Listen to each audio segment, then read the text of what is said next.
بسم اللہ الرحمن الرحیم۔ امام بخاری ریسرچ اکیڈمی سے شائع ہونے والے ہفت روزہ میگزین الجمعہ 5 صفر 1444 ہجری مطابق 2 ستمبر 2022 کے مضامین کی ریکارڈنگ پیش خدمت ہے۔ الحمدللہ رب العالمین وبہ نستعین وصلی اللہ علی النبی الامی الکریم، اما بعد۔ ذکر انبیاء، آخری نبی حضرت محمد صلی اللہ علیہ وسلم، 8ویں قسط، مولانا محمد فرید حبیب ندوی۔ اب آپ صلی اللہ علیہ وسلم نوجوانی کی عمر کو پہنچ چکے تھے، اس لیے آپ نے روزی روٹی کمانے کے طریقے کے بارے میں سوچا۔ اس زمانے میں مکے میں زیادہ تر لوگ تجارت کرتے تھے، چنانچہ آپ نے بھی تجارت شروع کر دی۔ کچھ دنوں تک آپ مکے ہی میں الگ الگ طرح سے تجارت کرتے رہے۔ روایتوں سے پتہ چلتا ہے کہ آپ اپنے کاروبار کے لیے کبھی مکے سے باہر دوسرے شہروں میں بھی جایا کرتے تھے۔ کاروباری لوگ زیادہ تر جھوٹ بولتے اور الٹے سیدھے وعدے کرتے تھے، لیکن حضور اکرم صلی اللہ علیہ وسلم ہمیشہ سچ بولتے تھے، سچا وعدہ کرتے تھے۔ اس لیے جلد ہی آپ اپنی ایمانداری اور سچائی کی وجہ سے پورے مکے میں مشہور ہو گئے، اور لوگوں نے آپ کو صادق یعنی سچا اور امین یعنی امانت دار کا نام دے دیا۔ آپ کی امانت داری اور سچائی کے بارے میں سن کر حضرت خدیجہ رضی اللہ تعالی عنہا بھی بہت متاثر ہوئیں۔ حضرت خدیجہ مکے کی ایک بہت شریف اور مالدار عورت تھی۔ ان کا لمبا چوڑا کاروبار تھا۔ یہ لوگوں کو اپنا سامان بیچنے کے لیے دوسرے ملکوں اور شہروں میں بھیجا کرتی تھی۔ پھر جو فائدہ ہوتا وہ ان کے ساتھ اپنے اپنے حصے کے اعتبار سے بانٹ لیتی۔ جب انہوں نے آپ صلی اللہ علیہ وسلم کی ایمانداری کے بارے میں سنا تو آپ سے کہا کہ تم میرا مال لے کر ملک شام جاؤ، تمہارے ساتھ میرا غلام میسرہ بھی ہوگا، میں دوسروں کو جتنا نفع دیتی تھی تمہیں اس سے ڈبل دوں گی۔ آپ صلی اللہ علیہ وسلم تیار ہو گئے۔ اس وقت آپ صلی اللہ علیہ وسلم کی عمر 25 سال تھی۔ آپ حضرت خدیجہ کا مال لے کر ان کے غلام میسرہ کے ساتھ شام گئے۔ یہ آپ کا ملک شام کا دوسرا سفر تھا۔ جب آپ واپس آئے تو بڑا منافع ہوا۔ خدیجہ کو اس سے پہلے کبھی اتنا نفع نہ ہوا تھا۔ وہ پہلے ہی آپ سے بہت متاثر تھیں، اب اور زیادہ ہو گئیں۔ پھر ان کے غلام نے واپس آ کر آپ صلی اللہ علیہ وسلم کی باتیں بتائیں، آپ کی بہت تعریفیں کی۔ یہ سب دیکھ سن کر حضرت خدیجہ کے دل میں آپ صلی اللہ علیہ وسلم سے نکاح کرنے کا خیال آیا۔ چنانچہ انہوں نے آپ صلی اللہ علیہ وسلم کے چچا ابو طالب کے پاس پیغام بھجوایا۔ آپ صلی اللہ علیہ وسلم اور آپ کے چچا تیار ہو گئے۔ حضرت حمزہ نے منگنی کروائی اور جناب ابو طالب نے نکاح کا خطبہ پڑھایا۔ اس طرح آپ کا حضرت خدیجہ سے نکاح ہو گیا۔ جس وقت آپ صلی اللہ علیہ وسلم کی حضرت خدیجہ سے شادی ہوئی تو آپ کی عمر 25 سال تھی اور حضرت خدیجہ کی 40 سال۔ پھر حضرت خدیجہ اس سے پہلے 2 مرتبہ بیوہ ہو چکی تھی۔ یہ آپ صلی اللہ علیہ وسلم کے ساتھ ان کا تیسرا نکاح تھا۔ وہ 25 سال آپ کے ساتھ رہیں، پھر ان کی وفات ہو گئی۔ جب تک آپ زندہ رہیں حضور اکرم صلی اللہ علیہ وسلم نے کسی دوسری عورت سے شادی نہیں کی۔ آپ صلی اللہ علیہ وسلم کی ساری اولاد حضرت خدیجہ سے ہی پیدا ہوئی، سوائے حضرت ابراہیم علیہ السلام، حضرت ابراہیم رضی اللہ تعالی عنہ کے، جو ماریہ قبطیہ سے پیدا ہوئے۔ ماریہ قبطیہ آپ صلی اللہ علیہ وسلم کی کنیز تھیں۔ یہ سلسلہ انشاءاللہ ابھی بھی جاری رہے گا۔ تربیت اولاد، اپنے بچوں کا حوصلہ نہ توڑیں۔ ابو طلحہ بنارسی ندوی۔ بچوں کی تربیت بہت ضروری ہے اور اس میں ماں باپ کا بڑا اہم کردار ہوتا ہے۔ بچوں کی اچھی تربیت کے لیے ان کے ساتھ ماں باپ کے سلوک کی بڑی اہمیت ہے۔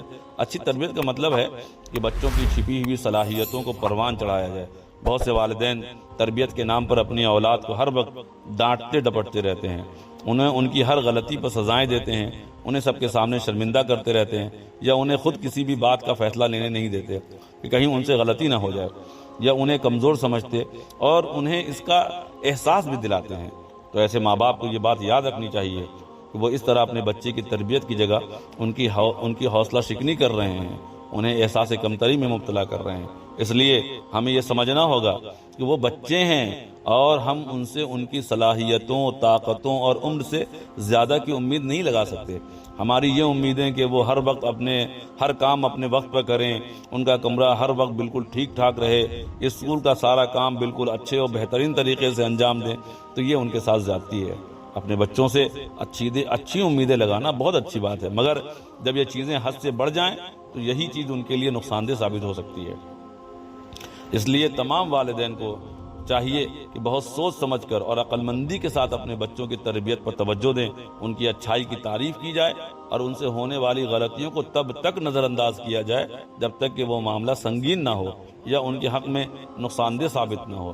اگر کسی غلطی پر ٹوکنا ہو تو انداز کبھی بھی ایسا نہ ہو جس سے ان کا حوصلہ یا دل ٹوٹ جائے اور وہ احساس کمتری میں مبتلا ہو جائے۔ یہ مضمون بچوں کی تربیت کے رہنما اصول، جس کا ترجمہ ڈاکٹر طارق ایوبی ندوی نے کیا ہے، اس سے جو ہے خلاصتاً پیش کیا گیا ہے۔ اصلاحیات، اس سے پہلے کہ وہ دن آئے، مولانا محمد خالد ضیاء صدیقی ندوی۔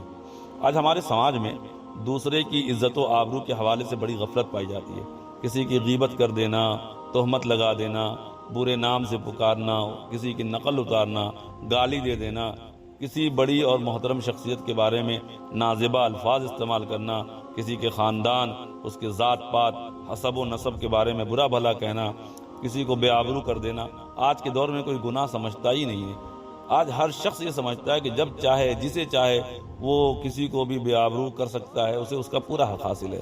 افسوس کی بات یہ ہے کہ اسے وہ اپنا کمال اور ہنر سمجھتا ہے، حالانکہ جس طرح شریعت نے اس بات کا حکم دیا ہے کہ اپنی عزت و آبرو کی خود حفاظت کی جائے، اسی طرح اس نے اپنے ماننے والے کو اس بات سے بھی روکا ہے کہ کسی کی عزت و آبرو پر حملہ کیا جائے۔